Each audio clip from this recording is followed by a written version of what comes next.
Cerita kali ini dari Nita, seorang cewek, anak pertama dari 6 saudara. Jadi satu keluarga Nita berarti berapa? 8 orang kan. Bokap nyokapnya Nita anak pertama sama 5 adiknya lagi. Oh, di satu rumah maksudnya? Betul. Oke. Jadi Nita ini tuh tumbuh di satu keluarga yang cukup susah. Sorry ya, miskin. Tapi buat makan tuh satu keluarga ini tercukupi.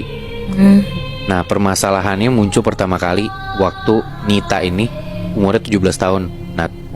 Di tahun 2017 pertama kalinya Nita itu bisa ngelihat makhluk halus. Oh. Nah, semenjak saat itu setiap Nita ke tempat baru, dia tuh pasti ngeliat makhluk halus. Padahal dulunya dia tuh bukan indigo. Dan ini tuh maksudnya tiba-tiba aja, Bi? Tiba-tiba aja, Mui. Nah, kalau dia ngeliat penampakan, itu seluruh badannya tuh pasti merinding. Dan bukan sekedar merinding doang ya, sampai badannya tuh gatel-gatel seluruh badan. Jadi nggak enak banget lah badannya.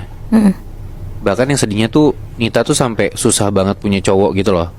Jadi dia tuh kalau misalkan ketemu cowok buat PDKT, dia tuh fair buat ngasih tahu kalau dia ya dalam tanda kutip agak aneh lah. Dia bisa ngeliat makhluk halus gitu kan.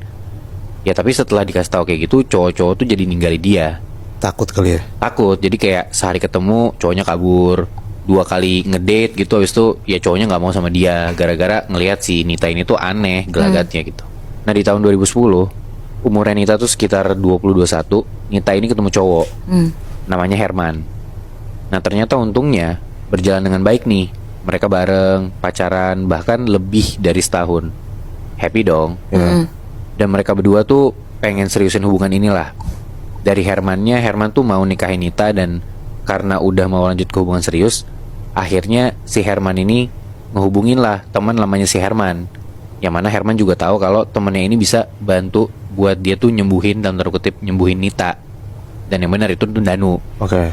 Karena dia mau serius nih sama Nita, ya cewek gue disembuhin lah biar nggak usah ngeliat hal-hal yang aneh lagi. Nah, dikasih tau lah ke Danu kondisinya si Nita ini sama Herman gimana. Minta disembuhin lah si calon istrinya ini, si Nita. Oke, Danu coba bantu. Dan kalau dari Danu, dia coba dulu nih pakai cara agama. Jadi kayak pakai cara Islami, diruqyah gitulah si Nitanya ini. Dan ternyata setelah coba diruqyah dengan bantuan dari Danu, makin parah si Nita ini. Nita tuh malah makin sering ngeliat hal-hal yang aneh gitu loh. Bahkan di rumahnya dia sendiri, dia tuh ngeliat banyak banget makhluk halus. Singkat cerita, gak berapa lama Nita ini nikah lah sama Herman. Sambil ya penyembuhannya juga tetap jalanin gitu. Dan Nita ini akhirnya tinggal di sebuah kosan sama Herman. Dan masih satu daerah juga sama rumahnya Nita. By the way, di Jakarta? Ya, ini di daerah Jabodetabek lah, Moy. Oh. Tapi memang agak-agak daerah urban gitu loh. Bukan yang kayak ya bagus, tapi daerah yang agak ke pinggir dan mungkin agak-agak menengah ke bawah gitu lah ya daerahnya. Karena kan tadi gue bilang emang Nita tuh menengah ke bawah kan kelas sosialnya. Iya. Nah, proses penyembuhan tuh masih jalan. Karena udah pindah rumah pun Nita tuh tetap gak sembuh. Jadi kayak dia udah gak tinggal di rumah nih. Ya dia masih tetap bisa ngeliat hal-hal makhluk halus gitu. Jadi masih dicari tahu nih sebenarnya masalahnya di mana.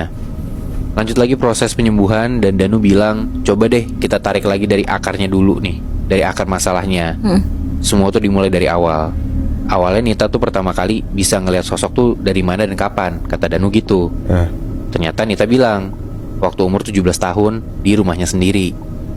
Oke, akhirnya dari jawaban itu Danu datang ke rumahnya si Nita ini bareng juga sama Nita dan Herman. Ternyata kondisi rumahnya Nita tuh emang cukup mengenaskan gitu loh. Jadi rumahnya tuh dari luar kelihatannya kecil, tapi begitu lu masuk ke dalam rumahnya, itu tuh aneh banget. Tadi gue bilang kan, keluarganya ini susah. Ya, miskin gitu. Tapi bokapnya Nita ini punya koleksi wayang, ada beberapa. Terus bokapnya itu juga kayak pelihara hewan-hewan aneh gitu loh. Kayak ya kepala rusa mati, terus burung-burung. Padahal kayak dia kan orang susah ya, tapi kenapa pelihara hewan-hewan gitu loh. Dan itu mahal semua kan pasti. Iya. Mahal atau enggak gue nggak tahu, tapi ya pakai logika aja lah. Maksudnya dia orang miskin kan. Jadi ya ngapain dia pelihara barang-barang yang nggak terlalu kebutuhan primer lah, bukan hal yang urgent gitu. Nah ternyata usut punya usut, Nat, bokapnya ini tuh nggak percaya Islam dan bokapnya tuh kejawen. Di saat Danu ke rumahnya Nita ini, emang bokapnya tuh agak-agak nggak nerima gitu lah. Kayak ini ngapain sih orang-orang ini datang ke rumah gua. Gak nerima dengan baik lah, merasa keganggu. kelihatan dari raut mukanya gitu. Nah oke, karena udah tahu nih bokapnya itu kejawen, Danu cobalah buat bantu si Nita ini dengan cara kejawen juga. Danu bilang, beberapa bulan ini Nita dan Herman tinggal dulu aja di rumah keluarga Nita, sampai Danu bisa tahu sebenarnya ada apa nih masalahnya. Nah jadi ya akhirnya Nita sama Herman ini ikut tinggal di sana, di rumahnya Nita lagi, ramai-ramai bersama keluarga Nita. Dan Danu juga akan sering datang ke rumah itu buat ngecek. Ternyata semakin parah kondisinya Nita ini. Nita tuh gak cuma ngeliat sosok doang, tapi Nita tuh sampai kesurupan. Tadi gue bilang kan, kalau Nita ini ngeliat makhluk itu badannya merinding dan gatal-gatal. Nah kali ini nih dengan kondisi yang makin parah, badannya Nita tuh sampai mengeras gitu loh. Jadi kayak Nita tuh merinding, terus badannya Nita jadi kaku, tapi posisinya ngerangkak.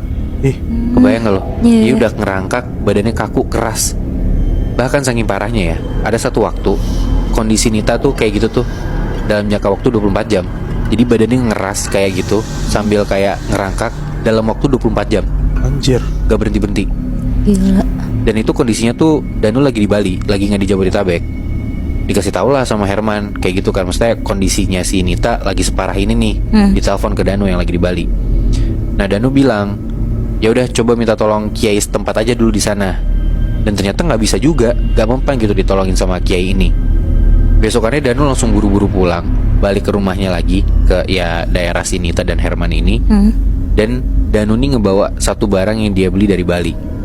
Jadi Danu ini kayak beli dupa yang khusus dia bawain buat Nita.